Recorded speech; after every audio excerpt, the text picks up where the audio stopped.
नमस्कार देवियों सज्जनों, आज आपका स्वागत है ज्योतिष जगत कार्यक्रम के अंदर। हमारे साथ में बैठे डॉक्टर विश्वनाथ जी। आज हम लोग चर्चा विचारना करेंगे कि भाई केतु का क्या महत्व होता है। केतु का सर नहीं है, केतु हमारी समग्र इच्छाओं का एक कारण है।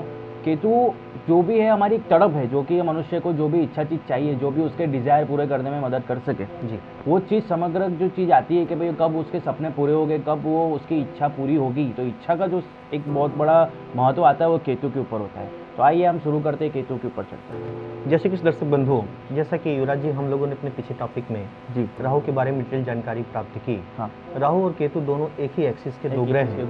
ये एक ही गाड़ी के दो पहिए हैं। अलग अलग डिफ्रेंशिएट करके बोलना ये थोड़ा उचित नहीं होगा, क्योंकि राहु और केतु दोनों एक ही एक्सिस में होने के नाते यह जिन जिन ग्रहों को अपने इफेक्ट में लेते हैं वैसा ही प्रभाव देते हैं। ये दोनों हमेशा वक्री गति करते हैं। केतु के वक्री गति होने के नाते या राहु के वक्री गति होने के नाते ये हमारे पिछले जन्म के सभी कर्मों को दर्शाते हैं जी। अब ये केतु की बात तो इसी के जितनी भी समग्र इच्छाएं जो आती है, जैसे कि भाई किसी को कुछ बड़ा प्राप्त करना हो जिंदगी में जी, तो भाई उसकी जो छोटपन से लेकर के कि जब वो युवा अवस्था में आता है तब की जो इसकी इच्छा होती है कि भाई हमें ये चीज़ चाहिए जी, तो वो इच्छा कब तक पूरी होगी और क्या कर सकते हैं उसके लिए। युवराज जी, जैसा मैंने पहले ही बताया कि राहु और केतु दोनों एक कार्मिक प्लैनेट है। हाँ, ये हमारी पास्ट लाइफ के जितने भी बचे हुए अच्छे बुरे कर्मों का फल हम इस जीवन में प्राप्त करते हैं।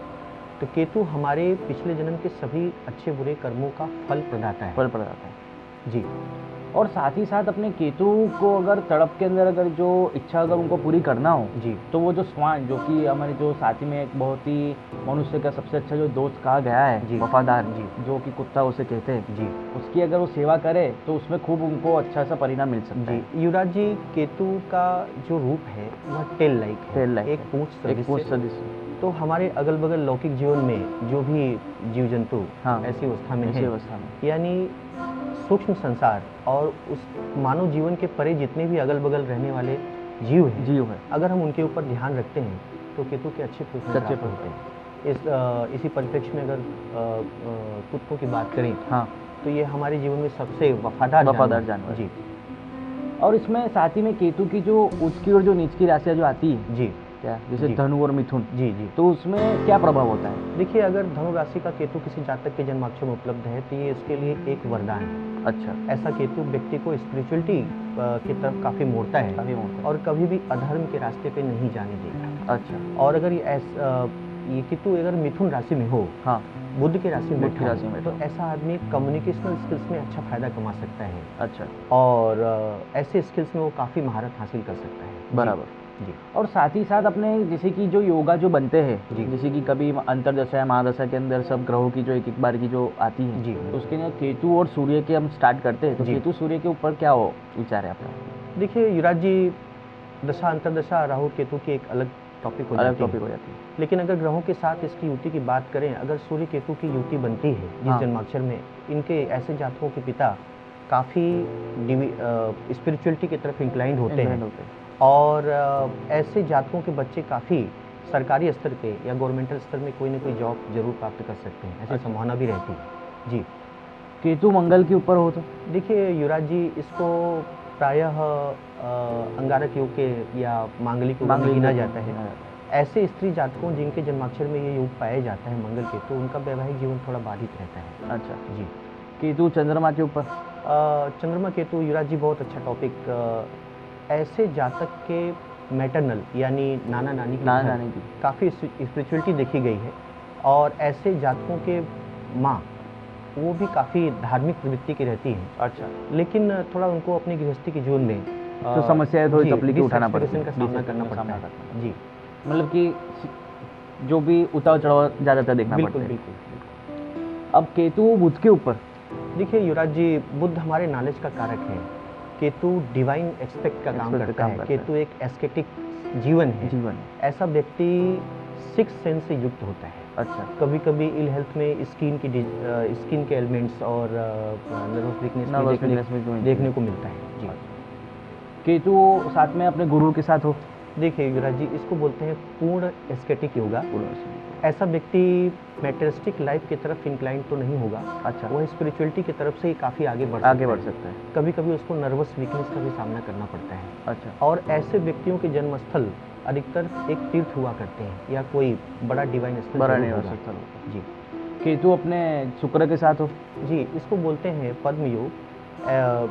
जिस जातक के जन्माक्षर में ऐसा योगा क्रिएट हो, पत्नी लक्ष्मीवान होगी। अच्छा। और ऐसे जातकों को मेडिकल लाइन या किसी भी मेडिकल परसेप्शन से पैसे कमाने की बात आती है। और ऐसे व्यक्ति मंत्र शास्त्र में अच्छी सिद्धि प्राप्त कर सकते हैं। केतु शनि के साथ हो? जी युवराज जी, ये भी बहुत अच्छा टॉपिक। शनि हमारा कर्म फल है। अच्छा। कर्म फल का प्रदाता है और केतु इसमें बाधा पैदा करता है। अच्छा। ऐसे व्यक्तियों को अपने दैनिक रोजी रोटी में बाधा अवश्य पैदा होती है, लेकिन अगर ऐसा व्यक्ति स्पिरिचुअली या डिविनिकली कोई कर्म करे तो फिर उसकी तो बात है। अगर मेरा एक सवाल है कि इसमें अगर केतु समझ लीजिए कि भाई 6, 8, 12 में ना बैठ करके जी 5वां, 9वां और 11वें भाव में हो जी, तो उसका फल देने में ज़्यादा जल्दीबाजी में होता है? केतु अगर मेष, सिंह और धनु राशि में बैठा हो, मेष राशि में अगर बैठा हो तो ऐसे जातकों के वैवाहिक जीवन में काफ़ी उठापटक देखना पड़ सकता है। ऐसा व्यक्ति टेक्निकल भी हो सकता है लेकिन थोड़ी प्रोग्रेस नहीं हो पाती। अगर सिंह राशि में केतु या पंचम स्थान में बैठा हो तो प्रोजेनी से रिलेटेड इश्यूज बनते हैं। अच्छा। और 9th हाउस में जैसे अभी हमने आपको पहले बताया भी। और यदि यही केतु छठे स्थान में बैठा हो कन्या राशि तो ऐसे व्यक्ति का जीवन बड़ा स्मूथ रन करता है। और यदि ऐसे व्यक्ति जिनका केतु मीन राशि में बैठा हो, गुरु के घर में बैठा हो, तो ऐसे व्यक्तियों को डिवाइन एक्सपेक्ट काफ़ी जल्दी प्राप्त हो जाता है। अच्छा। 11वें स्थान के अंदर अगर केतु हो जी तो उसमें उसका क्या रहेगा? देखिए युवराज जी, ये शनि का घर है। ये हमारे पूर्ण कर्म फल का प्रदाता का घर है। ऐसे में बृहस्पति की स्थिति अगर मजबूत हो तो जातक अपने जीवन में अच्छी उन्नति करता है। अच्छा जी, वह डिवाइन एक्सपेक्ट से जरूर युक्त होगा और समाज के लिए अच्छे कर्मों को ही करेगा। जी।